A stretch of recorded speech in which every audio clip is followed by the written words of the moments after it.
Welcome, ladies and gentlemen, to another episode of Running Wild Podcast. I'm your co-host, Rich. Alongside me, as always, my co-host, Runz. Yes, sir. All right, so we're doing like a special episode. We delayed this week so that we could cover some of the events of this weekend. WWN hosted two events, Style Battle and FIP, Full Impact Pro. And also, we wanted to touch on Wrestle Kingdom. So we're not going to cover any WWE stuff this week. We'll leave that to later in the week. You will have our normal episode out on Saturday covering that. We also have a very special interview with the fallen angel himself, Christopher Daniels. I just want to remind you before we get started that we're brought to you in partnership with pwponderings.com, rhworld.com, and lastwordonsports.com. All right, with all of that out of the way, so I guess we should start with Wrestle Kingdom. Yeah, that probably makes the most sense. So I heard the show was okay. No, I actually did get to watch it. You know, I think I should start by prefacing by saying basically that I don't watch a lot of New Japan. So over the last year, I've kind of become more exposed to the product and some of their, some of their wrestlers actually through Ring of Honor and that partnership there. So I think in some ways, some of my thoughts about the matches may not jive with bigger New Japan fans just because I'm not emotionally invested into that product. So just want to say that before I begin. I think, I think everyone basically on this card, you've had enough exposure to elsewhere. It doesn't always translate because you're not following the stories that are going on there as much. You're following the guys, but not what really they're doing for New Japan. Yeah, I mean, like the Rumble was first, right? Yes. I love Rumbles. I love seeing randomly guys like Billy Gunn. Scott Norton, man, that dude is a legend in Japan. And second year in a row, I've watched Wrestle Kingdom, and second year in a row, I popped super hard when Yuji Nagata comes out. He's there all the time too. So. It's just so crazy. It's Yuji Nagata, man. I remember picking him and well, he wasn't here, but Dick Togo picking those guys in like WCW versus NWO Revenge. It's just just unbelievable. So it's kind of crazy. The Rumble was fun. I mean, Elgin wins. He ends up throwing the buckle bomb and then following by the Elgin bomb on Cheeseburger to win by pinfall. I like the fact that it's pinfall too. I don't know. I kind of wish that's something that the Royal Rumble would do almost sometimes, but well, see, it can't be the Royal Rumble because that's the baseline, and then everyone takes that and has to put their own spin on it. Otherwise, it's just the Royal Rumble. So, I like the pin. It makes sense, but it's easily done because so many of the guys in there are not going to win. Yeah. It was nice to see Elgin and the guys you mentioned before, Norton and Billy Gunn and that kind of thing. But, Elgin was the clear, obvious choice pretty much the whole time. So it was good to see him win, and that's fine. Totally agree. Then you had the weird Battle of the Masks with, I don't really get this. I don't know why it couldn't just be Ibushi and ACH, but Tiger Mask. Well, it's Tiger Mask W, right? Yeah, W, yeah. And Tiger the Dark, which is a little racist, but I have so much to say about that, but I won't. It's a cartoon, so like that's cool. Like that they kind of just live action the cartoon, but the fact that it's Ibushi versus ACH was pretty awesome. So I enjoyed that part, but other than that, it was just two guys in tiger masks. True. Then I was a little. This is probably the first match that I really was into. Roppongi Vice versus the Young Bucks for the IWGP Junior Heavyweight Tag Team Championship. Well, that was the first real match, so yeah, I agree. Okay, but I mean, okay, I see what you're saying. But like, as we go through this, it'll become clear that this was still one of the matches I was looking forward to the most. Oh well, of course. And I was very disappointed to see Roppongi Vice win. But go ahead. The marketing geniuses of the Young Bucks came out with their Super Kick Party Championship belts, which you have, as we were speaking off air, clearly made made it abundantly clear to me that purchasing that would put me in alignment with folks that I may not normally want to be in alignment with. Correct. I mean, they're going to be millionaires just off those titles. Like, I can't even imagine how many people are going to buy them and buy the more expensive one just because. So, them coming out with, it was cool because we discussed last week they're in 3 companies and they're the champions for all 3. And then they came out with all 3 of those and their new belts and in all gold. So that was, that was a cool thing to see. It was a good match. I mean, it was an amazing, fast-paced tag team match. I'm with you that I was super disappointed to see Roppongi Vice win. I thought the Bucks would get a longer title reign, but this is what they do with the junior tag team titles, and it's never going to change. So, they're just going to change hands every month or so, and nothing's going to really come of them. Yeah, and I didn't like the roll-up for the end. That's just me. I don't know. I mean, everything I read a little bit more behind it, and I know that Roppongi Vice has really been kind of like struggling, and this is like a feel-good moment for the team. Right, like they were about to break up. Like, Beretta was getting annoyed. Rocky kept losing. Then they won this tag team tournament, and now they got the title shot, and they won the belt. So it's cool to see that story arc. But I was looking, I guess I'm more conditioned for the breakup, so I was looking for that. But this was a nice twist. It's nice to see guys not always break up and have to go on their own. So for now, that's fine. Maybe, when they lose the titles, he gets pissed again and they go from there. But for now, it's okay. Then you had the Gauntlet, never open weight 6-man tag team match. The only thing, well, I don't like that there was another title change, but the only thing that we have to discuss here is the women that came out with the Bullet Club, and my God, I just, find those 3 parts of the entrance, and that's really all you need to watch, especially the one with the bunny ears. Thanks, appreciate it. Yeah, I mean, it is what it is. What's it called? Los Ingobernables de Japón won the match, so now they have the titles. So, that's what we'll leave it at that. We had Juice Robinson versus Cody. They had the titles, and then they lost them the next day. Oh. Yep. You are probably correct about that? I am correct. Okay. Which, this is why it annoyed me, because I liked them winning. It made sense. But then they lost, so who cares?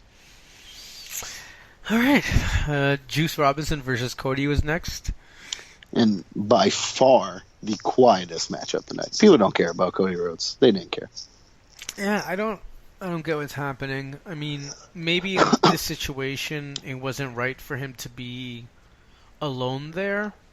Here's my take. One, Cody is American like wrestling. That style doesn't always translate. He's not that fast-paced. He doesn't do those high-flying moves. It's the bigger guys and it's the fast-paced guys. That's kind of who works in Japan, right? You don't really see the guys like him work there. So that's an odd fit in the first place. But then he's facing Juice Robinson, who is getting some steam, and the crowd was into him way more than they were into Cody. But that's a tribute to him being there for a while and earning that respect.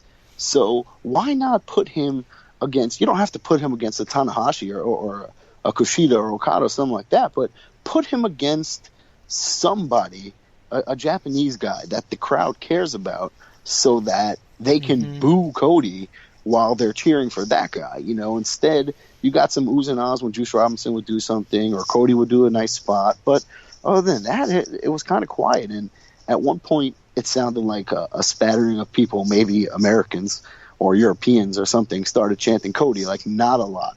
And then Cody started like, oh, okay, all right, I got them. And he turned it up a little bit, and it was just quiet again. And it was like, that's unfortunate. But, it was an okay match. I pretty much enjoyed it, aside from just questioning, why the crowd was so quiet. But, it is what it is. It was his first match. It'll be interesting to see where they go from here. Yeah, I mean, I like seeing Cody out there. I've really kind of enjoyed most of the stuff that I've watched. I don't Right. know. But would you say he's been one of the best guys on the independents? I don't even think I'll put him in the top 10. His matches haven't like blown me away the way a Hero or a Ricochet or even a Riddle gets me into, or a Skrull or a Saber, you know? Well, I think that, in many ways he's a lot like his father, that the story really makes Right. the match for him. He's more of the slow paced. He's he's a wrestler. He's not doing this kind of fast paced stuff, which is more exciting and kind of the in style on the independents right now. Which there's a place for him, but he just hasn't reached the level that I expected him to so quickly. So I mean that's fine. He'll get there. He's good, but I just I don't. Maybe it was too soon, or just not the right opponent. Whatever the case, it wasn't the best debut. I know this is like a really weird comparison. Like, I like him so much more in Ring, like what he's done in Ring of Honor, and I feel like he got so much heat for what he did, and that was building to something good. And there's a part of me that thinks that there was a vision that him doing that there would impact his other appearances in that positive way. He wanted to go to Japan. This was one of the things he wanted to do, so it's logical that it happened. Did you see? I think it was I heard it on Cheapy, but that he's the first person to do it in a year, and other than Styles, probably the only other person to wrestle at Bound for Glory, WrestleMania, Wrestle Kingdom, and Final Battle all in the same year. That's crazy. Styles did it, over his career. It wasn't the same year, but yeah, that's pretty nuts. I find like he's a role player, or he's that guy that grows on you. Like I feel like when we played football together and you first brought me out, I think the team was like, oh jeez. And then I think just like after this, after the length of the season, it was like, oh okay, See, maybe, but you can attest to this. I never liked Cody. When it was Legacy, I was with DiBiase. You were with Cody. I was angry at that WrestleMania we went to when Cody won, or DiBiase got pinned, whatever it was. Or when Cody got pinned, I was like, see, that's it. He's done. He's just washed up. But, he's never gotten me to the point where I was like, oh, yep, this guy. I like the dashing thing to a point. I like certain things he did, but he still just can't get there with me. And when he came to the independents, I was like, okay, that's a nice change. That's step one. All right. Oh, the list, that's cool. I like all those guys, but it's been okay. I really like him, so I get excited, and I think what this has opened my eyes to is how important for him it is to consistently be somewhere and consistently be building off the last thing he did. Mm-hmm. And when he doesn't have he has to, because he's building a name for himself again. Mm-hmm. And I think that maybe, hopefully, now that he seems to have checked everything off the list, and he can settle down and maybe wrestle a little bit more consistently for one company. I mean, I know he's going to be wrestling for Ring of Honor in the next couple of weeks, a little bit more consistently. So hopefully he makes appearances at Ring of Honor and Evolve and kind of builds off what he's done there, instead of just appearing. And I think everybody is now over, oh, Cody Rhodes is going to be at the show. Now I think right he needs now to do it's something. More of like, okay, he's going to be here every other month, so that's But I think you're right. He's gone everywhere. I don't think he's coming back to TNA. He wrestled Moose and or Eddie Edwards and Bennett, whatever he did. So I think that was it. He hasn't been on anything since. They're filming like 6 months worth of shows. He's not there these 2 weeks. So I don't think him or Eden are going to be there really. So hopefully that's just done and we move on from that, because that'll be a good thing for him, and stay in Ring of Honor, do some things, hang around New Japan if you can, be in PWG, go to the places with the talent like AAW or AIW, whatever is around, the Evolves, or all those. So that's fine. Do that circuit, like the Heroes and Riddle and Cobb, and he'll find his place. If not, then it is what it is. No, I completely agree there. So I guess we'll have to keep tabs on that and see how it goes moving forward. I won't talk about the next match for more than just mentioning it. Toru Yano and Ishii are your new IWGP Heavyweight Tag Team Champions. Did you skip the ROH match on purpose, or? Oh, that's right. I think I scrolled a little bit too far. So, just quickly, I hate Toru Yano, and we can is the worst. I didn't know if you did it on purpose or not. So we can talk about this anyway. Yano is the worst. The worst. I really don't like that the Guerrillas of Destiny lost, but it is what it is. The tag team scene in New Japan, I like the junior matches. I like most of those teams, but the heavyweight tag titles I couldn't care less about. All right, so big news here. Ring of Honor World Championship match. Kyle O'Reilly in his first defense against Adam Cole, and he loses. He is now the shortest reigning ROH champion in history. Yeah, I think Jamie Noble even has a longer reign than him. Yep, by like 3 days or something. I just, I've been reading a lot about this online. O'Reilly hasn't formally announced that he's accepted a contract. There's been no talk of that from Ring of Honor. His contract has expired as of December 31st. Some people are saying that he's taking some time to really kind of weigh his options out and decide whether or not he wants to sign with Ring of Honor. His partner in Red Dragon, Bobby Fish, has signed with Ring of Honor for another 2 years, I believe. There's also some new, it came out that basically this was always the plan. It was always the plan for O'Reilly to win it and then to drop it at Wrestle Kingdom, which is... That's always what they say. Always. I've been on over at the ROHworld.com forums. There's just a lot of people out there, so you never know what's going to happen, but it just seemed kind of odd for all that build to such an impotent title reign. Right. Him talking about... He builds up their entire lifetime of friends and partners and the matches that they had for him to overcome that at WrestleMania, at their biggest show of the year, Final Battle. And then he loses it a month later in Japan with no hype and nobody caring about the match. There's no way that was the plan. If that was the plan, why not do it in Atlanta? Why not do it anywhere where your next Ring of Honor show is? That's such bullshit. It's interesting because he's actually scheduled or has been announced to be in Atlanta. He's going to be there.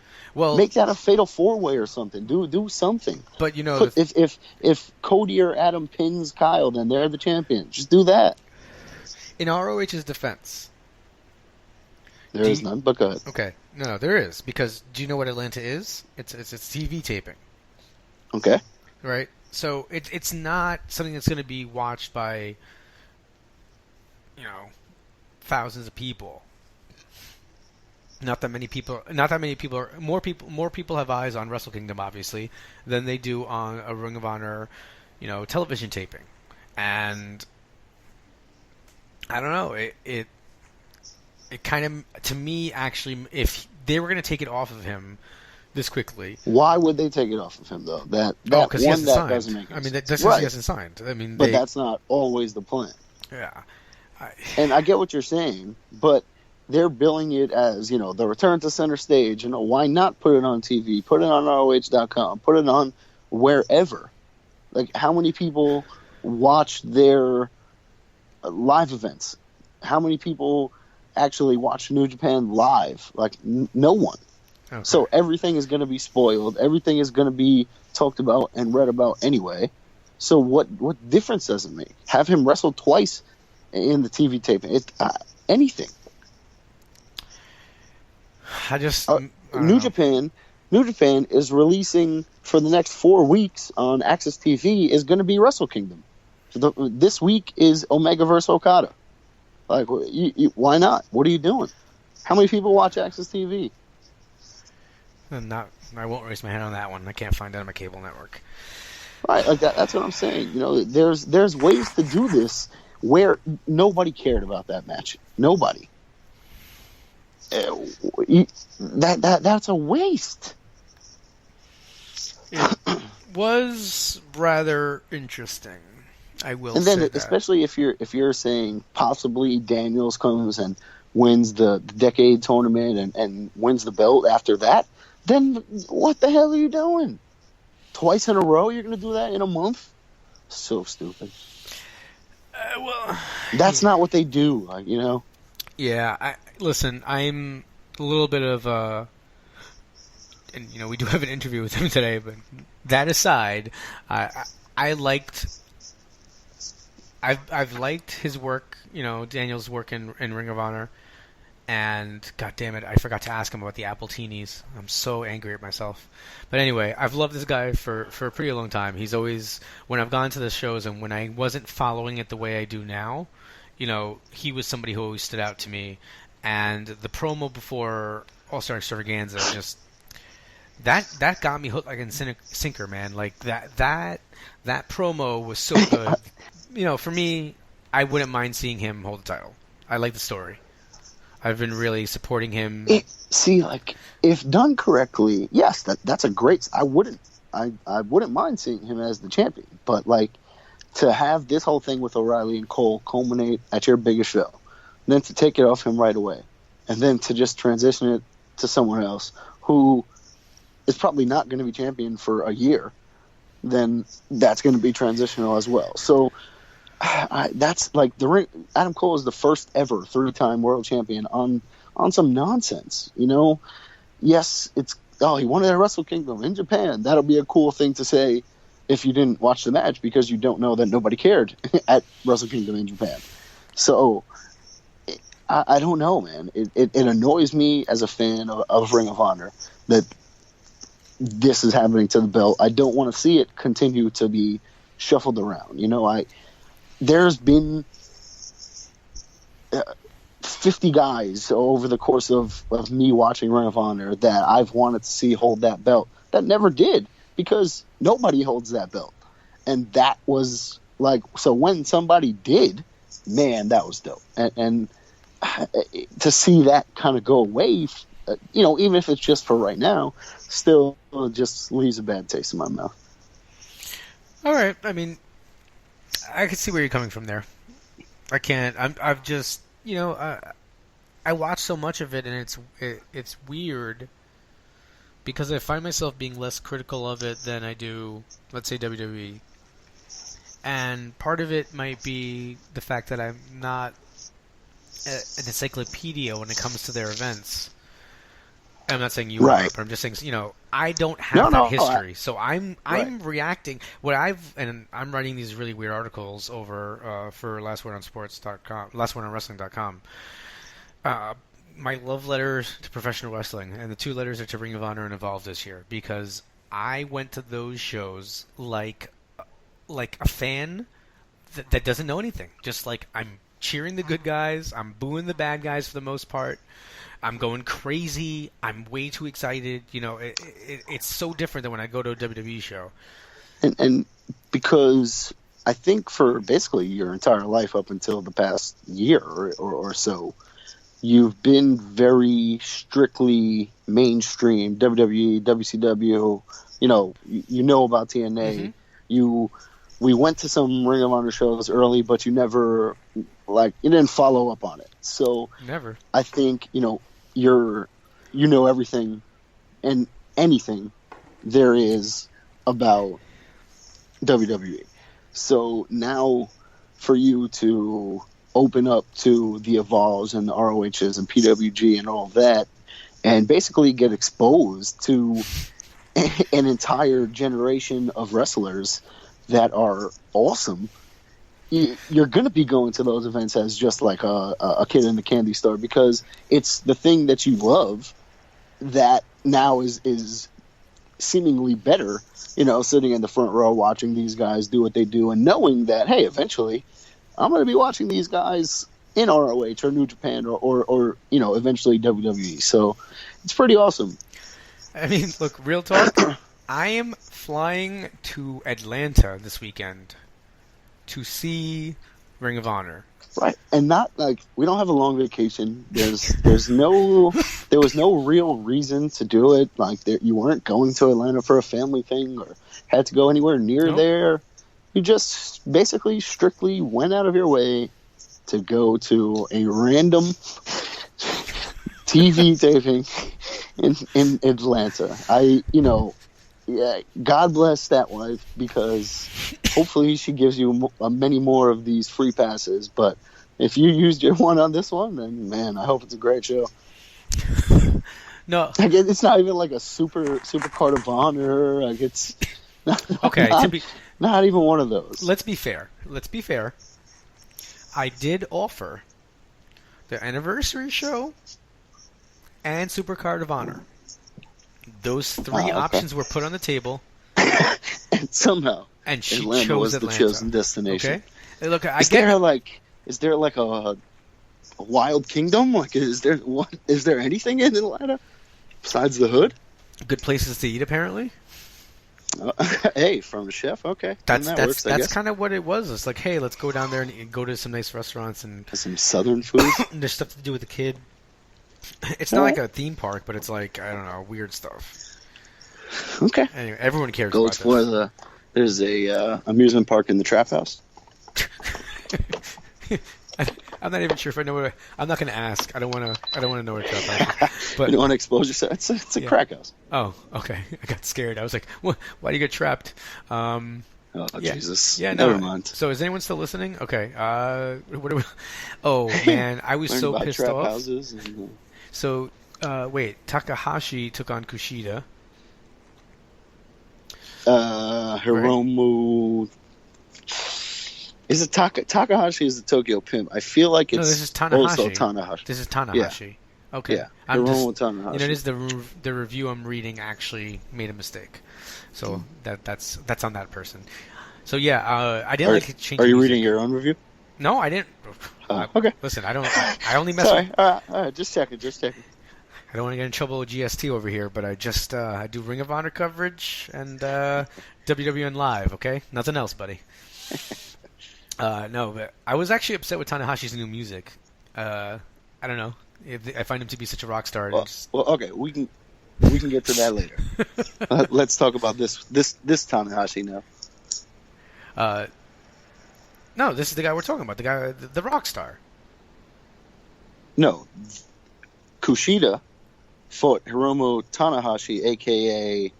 whatever the hell his name was, Tamagotchi. Oh, yes. I'm sorry.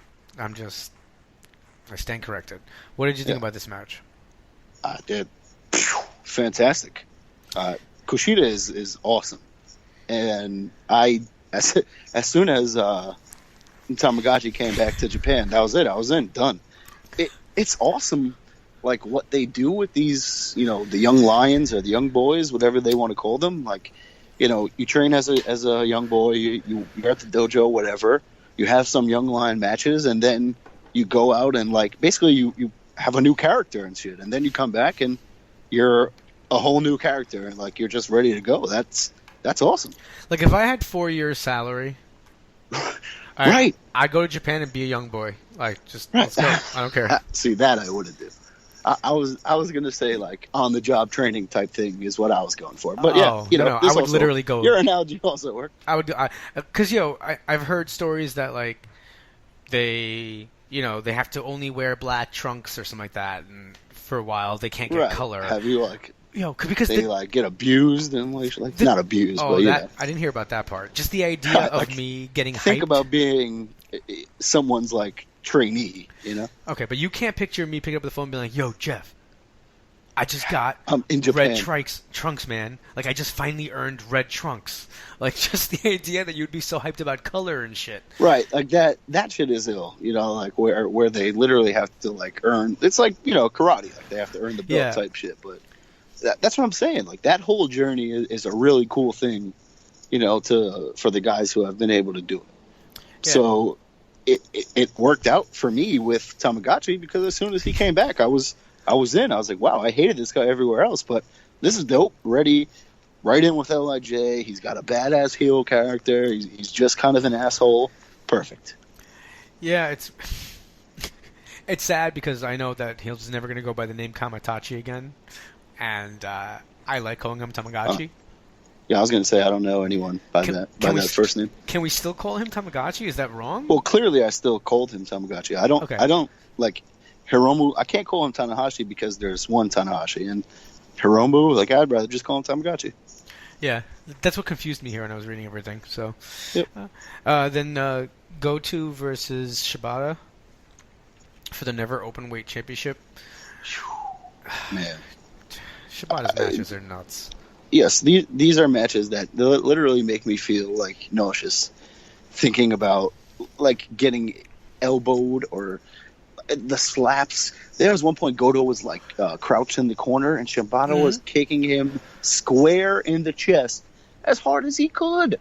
Just like, goddamn, I love, like, the matches are awesome, the physicality, but like, oh man, sometimes it's just like, damn guys, like, stop with the headbutts, please no headbutts. Anything else? All right, please no headbutts. Yeah, man, it's so crazy, and Goto ends up actually winning with the headbutt, basically. Which I don't know if you heard, or Steve Corino mentioned it, but it was the story, the whole G1 tournament, like that whole finals, like, can he win the big one? He loses all the time in the big one, so that, to hear Corino like, he finally did it, that was cool, even as someone who I've only known Goto really since the G1 and just watch a little bit before them, but that was cool. Like, it felt like a big moment.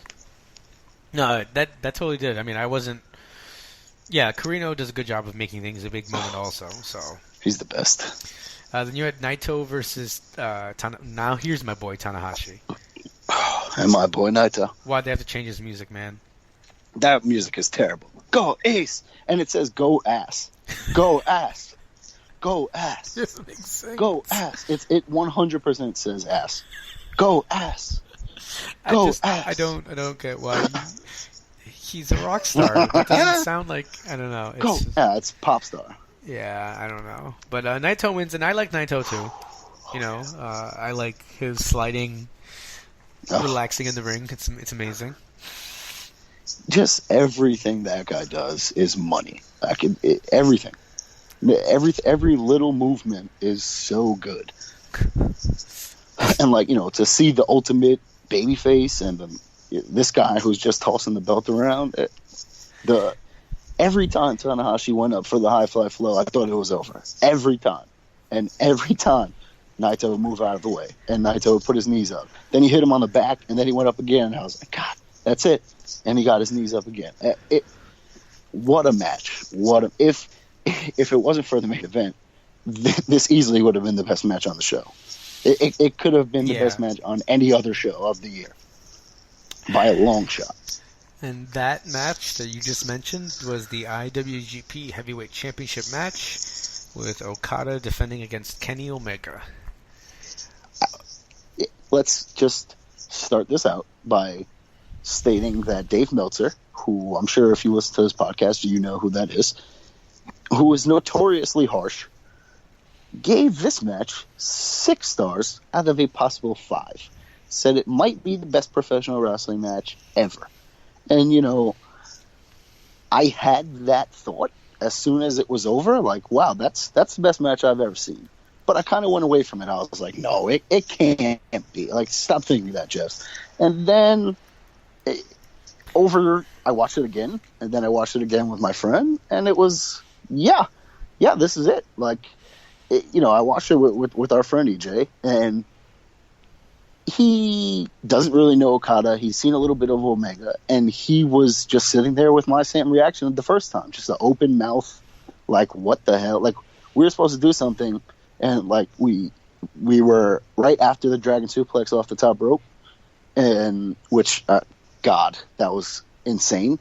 But right after that home stretch of, like, 15 minutes, like, we just didn't move. Just sat there like, no, yeah, that's crazy. Everything that they did, all of the counters, through the table, everything was perfect. Their chemistry was amazing.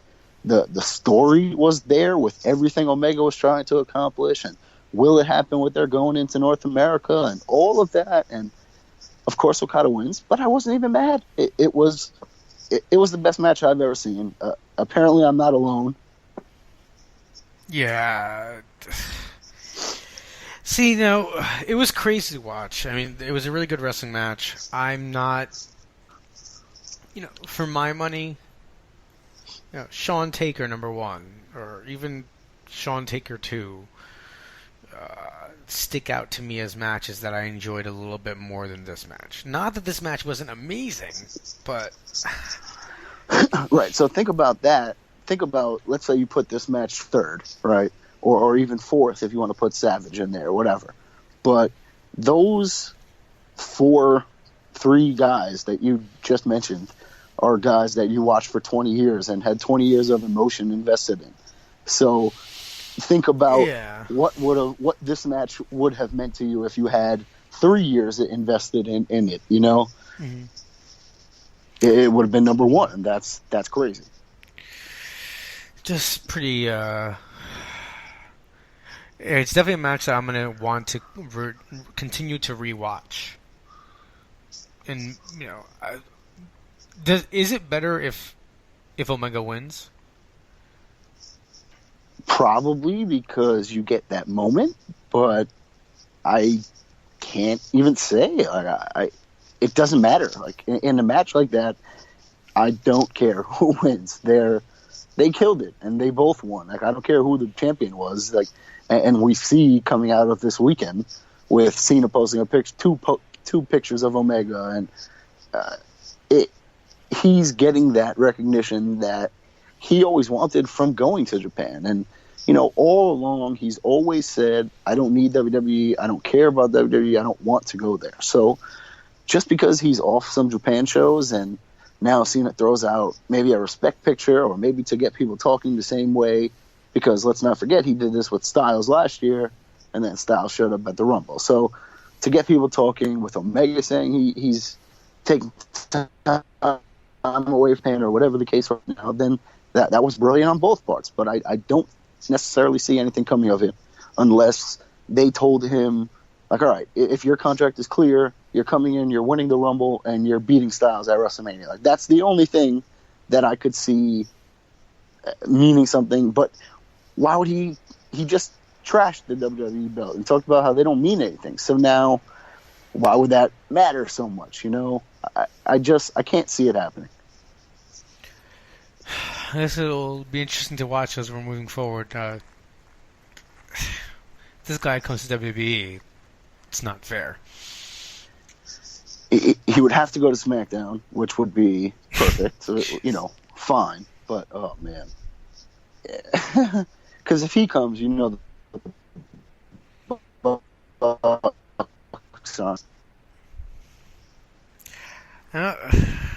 You're not wrong. Ugh. All right. Well, that was Wrestle Kingdom. That basically is a whole episode unto itself. Yeah, but, I mean, just fun last thing. Go out of your way to watch this show, especially the main event. It's going to be on Access TV this week. Set your DVR. If you have Sling TV, it'll be on demand. Just make sure you find a way to watch this. 100%. So now Flow Slam, which signed recently a deal with WWN Live, is now had 2 shows this weekend from the WWN Live, and the first one was Style Battle. So the idea, both now run by Gabe Sapolsky, who runs Evolve and formerly Ring of Honor and worked for ECW and all that. And these were 2 very different shows. Style Battle. I mean, I would even say even different from Evolve. Right, and that's what he has been saying since the beginning, Gabe, is that these are just going to be completely different promotions. They're not just going to be another Evolve. They're going to be very different, and like you're saying, completely agree with that. So the idea behind Style Battle is that it's going to be like kind of episodic in that each episode will have an 8-man tournament over one night. You'll have one winner, and then at the end of like 8 of these, right? They're going to have a show with all of the winners. Right, a 9th one with all the 8 tournament winners. So, which is an awesome concept. I really like that idea. So, first night was really the story, I mean, basically of Dave Christ, right? He wrestled in the opener against Darby Allin. Just before we start, also, they were in this different venue than usually when they're down there. I think it's in Ybor City or something, the Orpheum. Ironically, the Astoria Ivy, or Ivy Astoria. Ivy Astoria out there. I was like, did he just say Astoria? Yeah. So that was pretty cool. The venue was a little different. You know, one of the things was, I'm not Apparently sure. outdoors? Yeah. I guess. Like, no roof, I guess? You know. Because there's walls, right? Yeah. I mean, I'll tell you that I was actually in Tampa on December 6th a couple years ago. And I'll only remember that because we actually put our bathing suits on and went into the water.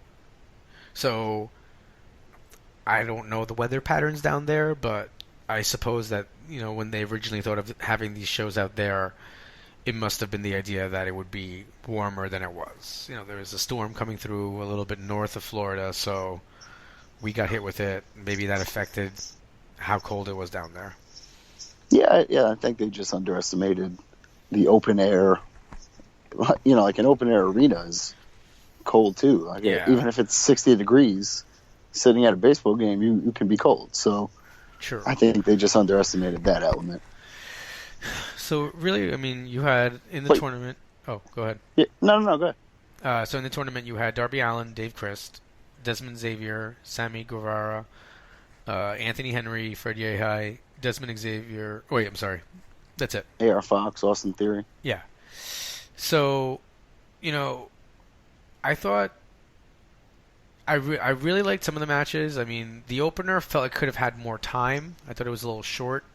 I like to see Allin kind of be able to play that underdog role a little bit longer, and Chris didn't seem very overpowering, and also it was odd because I felt like Chris was playing to a kind of a face perspective, where I think Allen's naturally that face. Yeah, I agree with that, and you know, we can talk about FIP tomorrow later on, but you know, I enjoyed what I saw from both of these guys this weekend, and you know, this was really I've seen Dave Christ somewhere before, but not for 3 or 4 matches. Like I've only seen him once. So to see this was a nice, you know, coming out party for him. For me, I enjoyed his work. You know, a lot of the guys in this style battle had like I don't know how to say it. Like I don't know how to say it, and I don't want to insult anyone in saying anything wrongly. But you know, I enjoyed the tournament for what it was. I thought it could have been a little better, but you know, it is what it is. It's the first one. I liked Chris getting the win. I liked the story with AR Fox winning the first style battle in Evolve and coming here to claim his throne. So that was fun. Oh, so for me, standing out. Well, first of all, I think it's important to say I feel like the venue did them no favors. Yeah. You know, being outdoors and also the weird seating, like you don't have that seating on that one side. I feel that if you had maybe a smaller, or not smaller, but just if you had a different venue, I think this maybe comes off a little bit differently. You know, I picture it at La Boom, kind of, and I'm thinking that crowd reaction would have been a big deal, you know, if the heels were getting more heat, and I think that's one of the things that was missing a couple times. Yeah, I don't know what their fascination is with this Ybor City and that area, because I don't ever enjoy the shows when they're there. I feel like the crowd is dead and doesn't really know what's going on, so to see 15 people or 50 people, whatever it was, show up for these shows was just like, oh, come on. If you do this anywhere else, you at least get some more people. Yeah, I think, and it would have been better. I mean, for me, the Henry Fred Yehi match though stuck out. You know, it went up Broadway, went the full 30 minutes. Both men were actually eliminated. I thought that that match had like different. I wrote that it had like different gears. You know, the entire time. and they would just right. And I go ahead. they would like there was like the stiff striking part, and there was the submission part, and the false finishes, kind of getting crazier. The only thing that I'll say that I didn't like, they called 2-minute warning, and then that's it. And when you have a time limit approaching like this, I feel like 2 minutes, 1 minute, You want to 30 count seconds. down, yeah. At least not. I don't need a full 29, 20. I don't need that. But at very least, tell me when it's a minute. Tell me when it's half a minute. And I think it even affected the way the commentary came off with it. They're like, "Oh, what? It's over?" I don't think that should happen. I think they should know too. So that's the only thing that bothered me. Yeah, I don't disagree with that, and I think, the story both of these nights is that there were guys who looked like they belonged, and there were guys who didn't necessarily quite fit in. And I think Henry and Yehai were both guys who belonged, and going into that match, I was like, wow, this is interesting. One of these guys is going to lose, and especially Yehai is the champion, on the next night, that's going to be a little tough to come by. So I liked the Broadway, and it opened the door for someone like Dave Chris to now get the win. Oh yeah, and that carried over into the next night. So now FIP was for weeks leading up to this. I think it was like during Raw a couple weeks ago. You had Gabe Sapolsky tweeting how the FIP Everything Burns was going to be so different and wasn't going to be PC, and he was kind of hilariously not cursing, but kind of cursing, like, yeah, effing yeah, this is going to be crazy. And, it was definitely different, right? I mean, if the goal was to create something that we're not seeing right now, then I 100% felt that we saw that. Right, and I don't think it was all bad either. I think there was a lot of good that came with something we've never seen, and a style or an element that we haven't seen, and I enjoyed it. I enjoyed the kind of anything goes, and there are no rules, anything can happen. I like that. That's fine. And I like the Uncle John and Uncle John's friends and that whole storyline that we'll get into in a minute. But, overall, I enjoyed most of this show. The main event was really good, and, I really enjoyed it. Yeah, I don't know how to put it. So, I really liked, at first, the Uncle John stuff was kind of irritating me.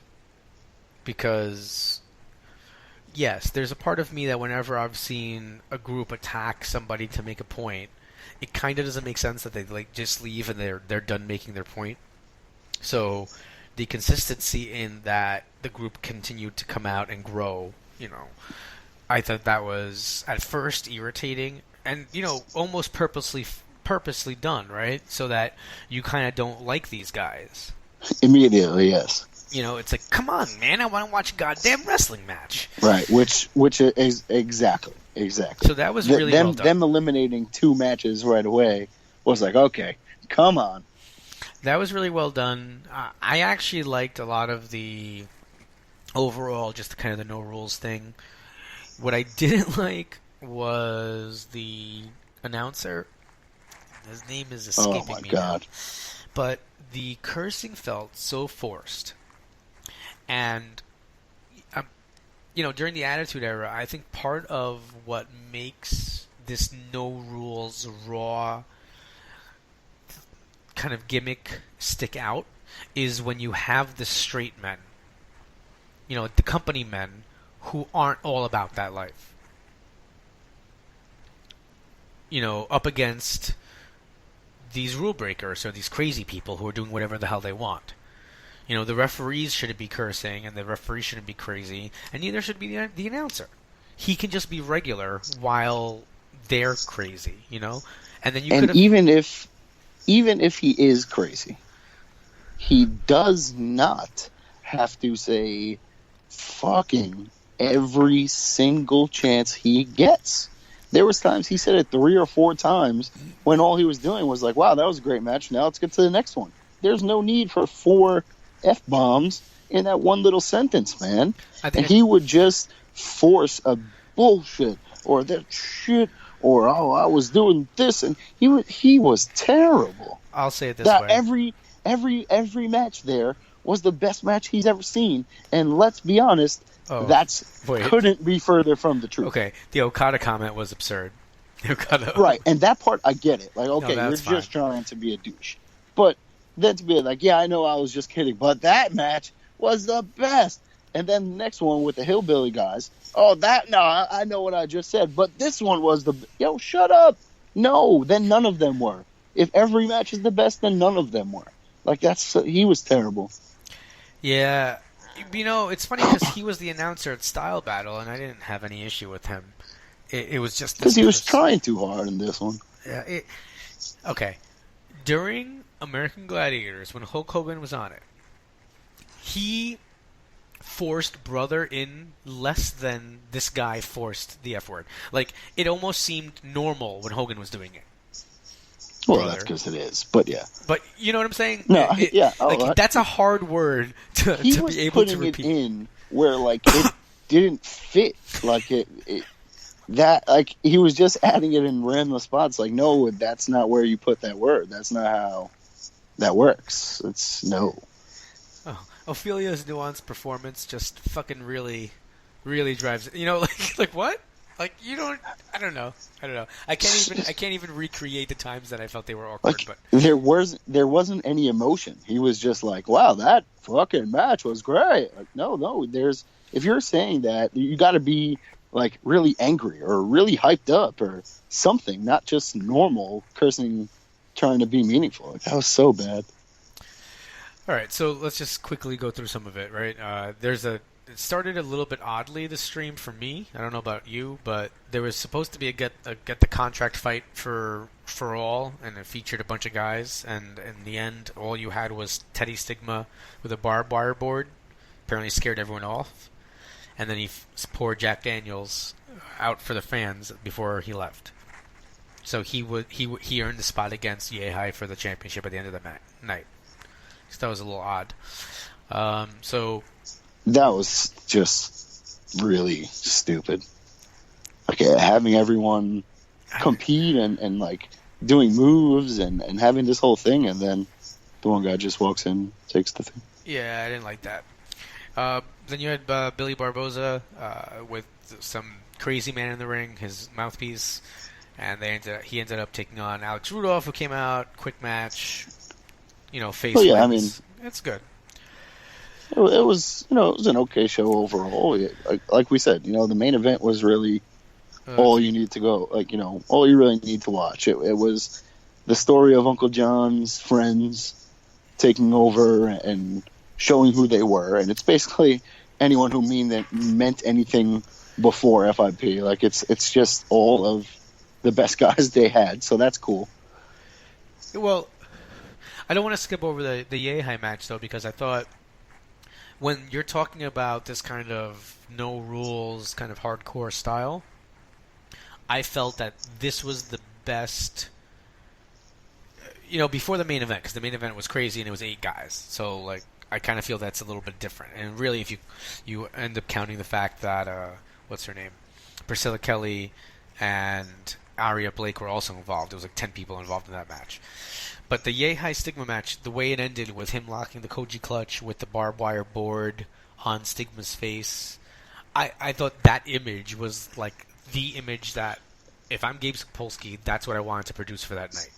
Like that picture. And that's right. And that's going to be the best part of this no rules thing. Is not the constant interference or that sort of a thing, but it happened another time in the night too, where somebody like locked in the spider on the ropes, and there's nothing you could do. So the way that they're going to use the submissions and use the ring to their advantage is also going to be the cool part of this constant no rules thing.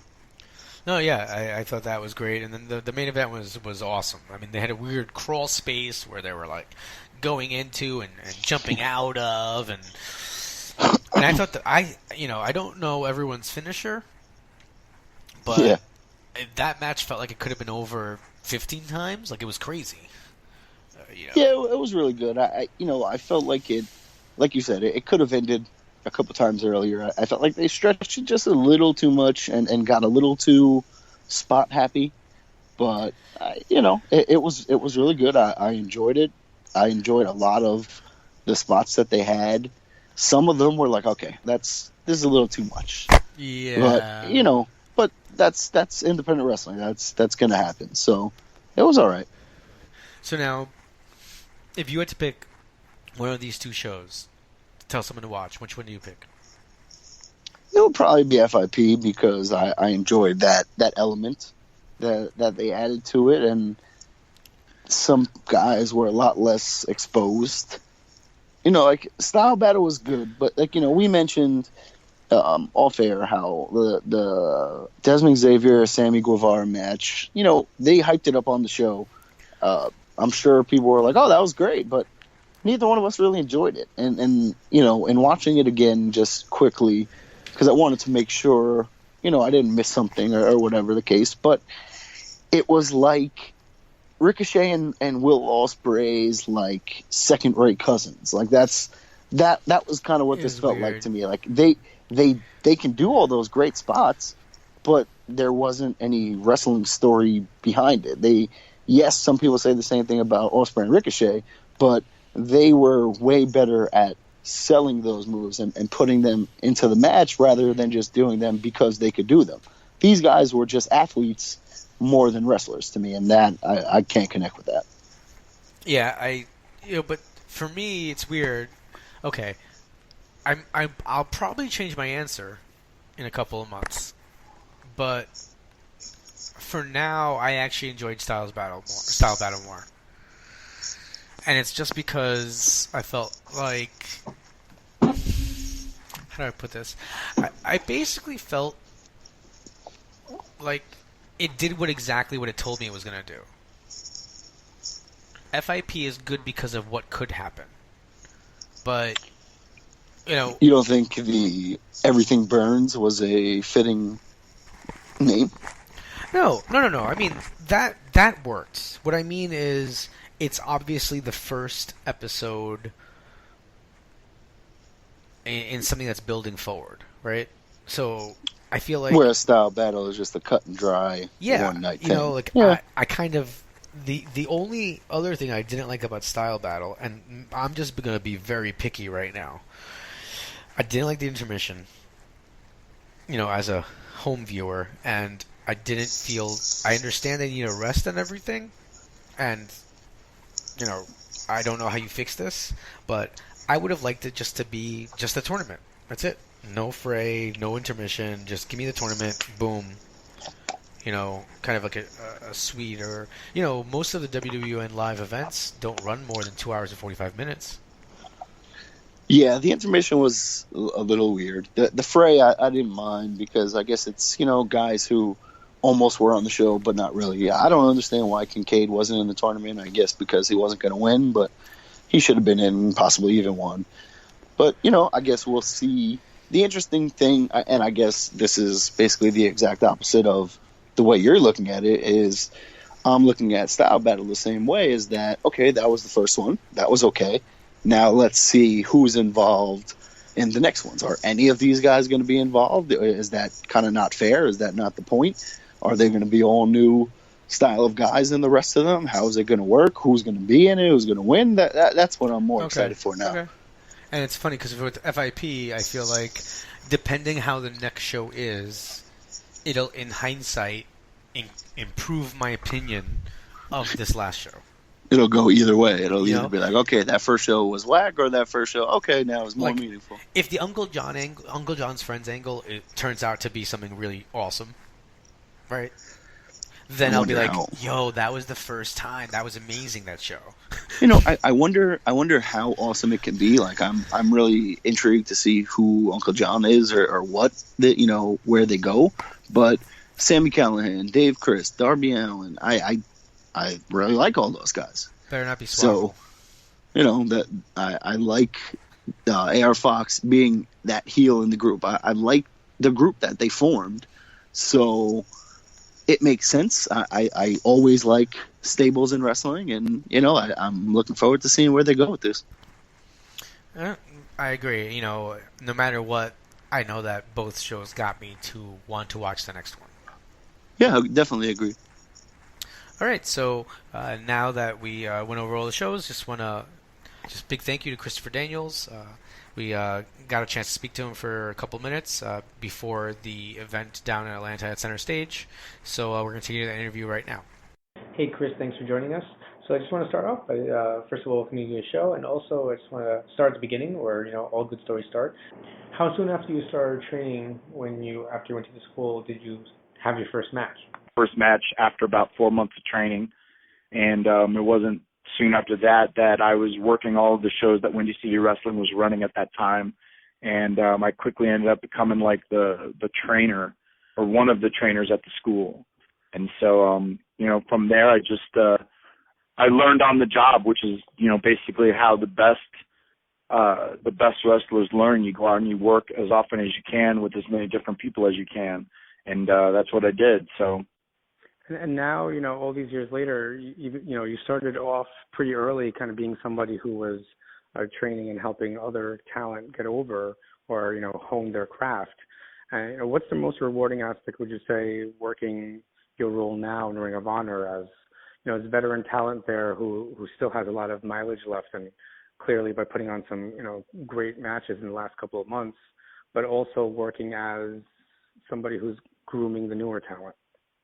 Well, I always wanted the respect of the people that I worked with, and I feel like at this point the people in the people that are in the Ring of Honor locker room respect my opinion. They respect my experience, and so I'm very fortunate to be able to give my opinion to guys that want to hear it. And I tell them all the time, like, most of the stuff that most of the advice that I give is my opinion and it's my experience. And, my opinion and experience isn't going to work for everyone. But if you lay those experiences out and give them a frame of reference, a sort of a point of view, guys can use all the experience either for their benefit or as something that they don't do. You know what I mean? The stuff that doesn't work for me or the stuff that does work for me may not necessarily work for someone else, but if they hear it, at least they have that point of view in their mind and they can understand, a different perspective on pro wrestling. And so, I wouldn't have gotten where I am today if it wasn't for guys like Mike Moran and Terry Taylor, guys that helped me out, Jim Cornette, in my formative years. Without their advice, I don't know where I'd be. And so hopefully I can give that sort of advice to the guys in Ring of Honor and help them along in the same way that they helped me. And reading some of your past interviews, you've spoken about the neck injury you sustained and how you've been, basically wrestling a safer style or trying not to execute moves that you're not 100% sure that you can definitely go out there and deliver without, injuring anybody.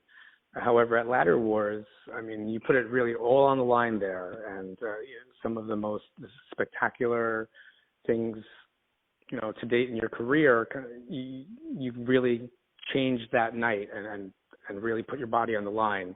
What was it like waking up the next morning?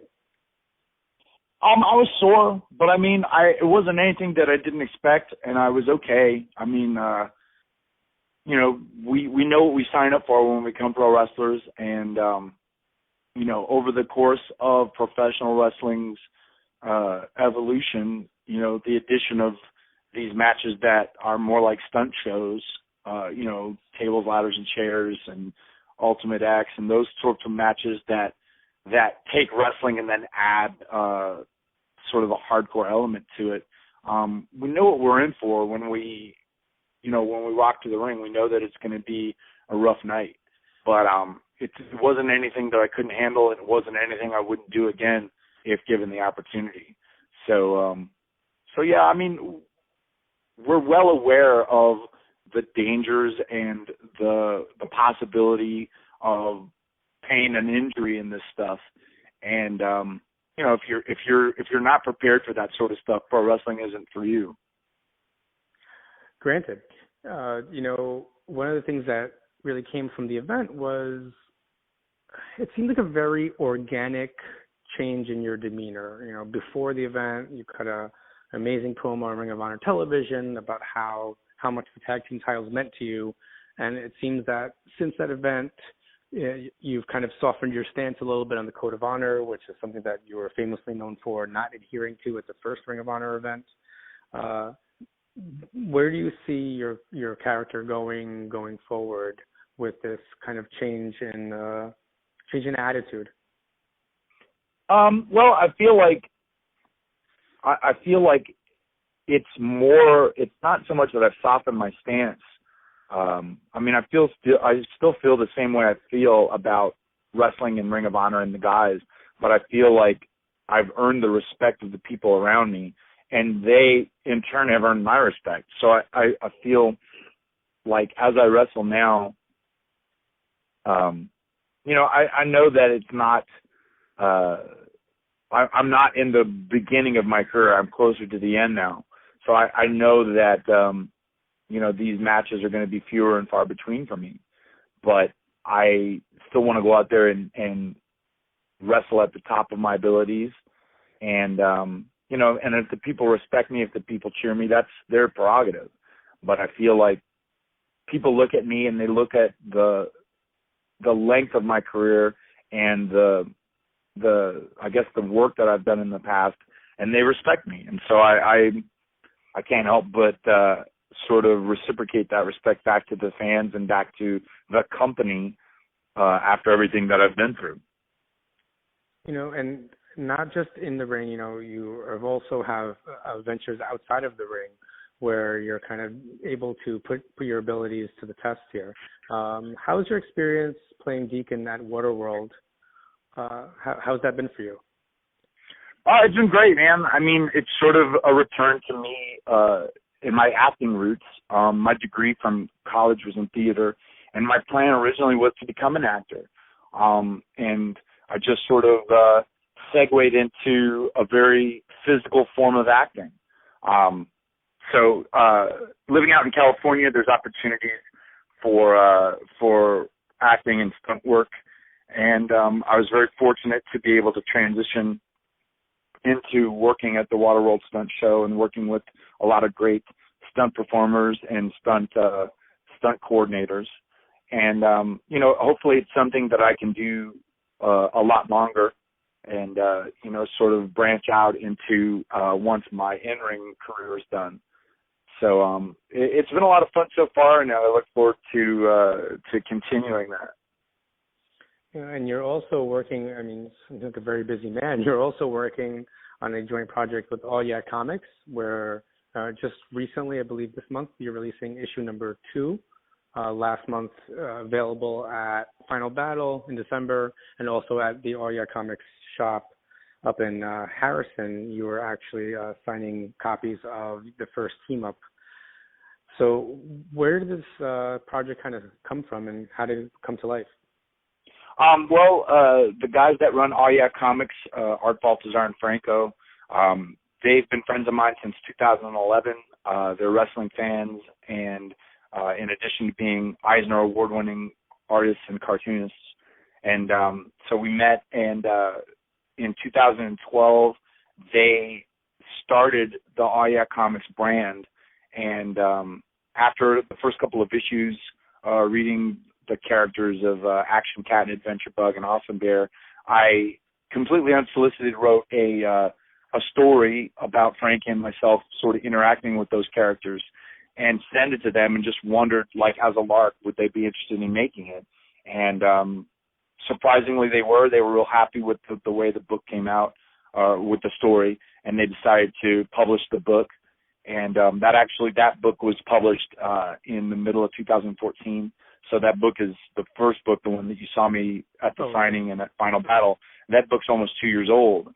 And so, but I wrote the sequel not long after that book came out, and had been waiting for an opening in Art Baltazar and Franco's schedule, because they're so popular right now and they're so busy with doing stuff for DC and Dark Horse Comics and other things. So, but we finally got All Yeah Comics Team Up #1 ready to go. Hopefully we'll have it prepared and ready for sale at the Atlanta event on January 14th.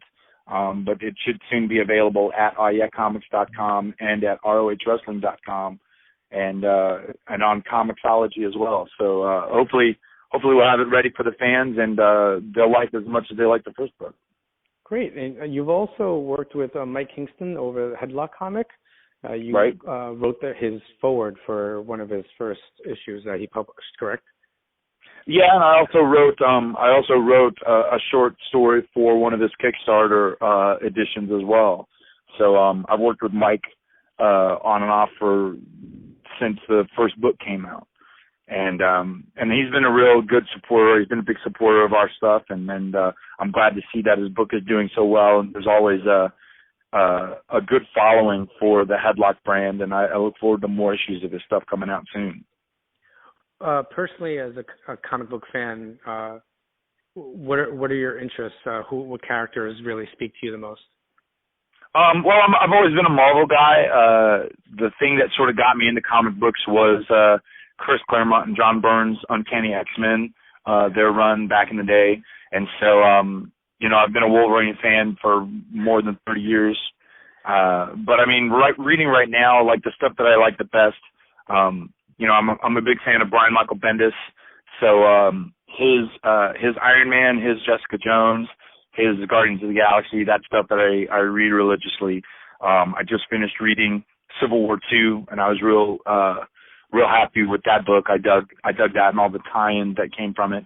And I'm currently reading the Inhumans versus X-Men crossover and all the tie-in books with that. So there's a lot of good stuff out there for Marvel fans, and I'm lucky to be able to read all of it and enjoy all of it. So do you, it's been a while now, or it feels like a while.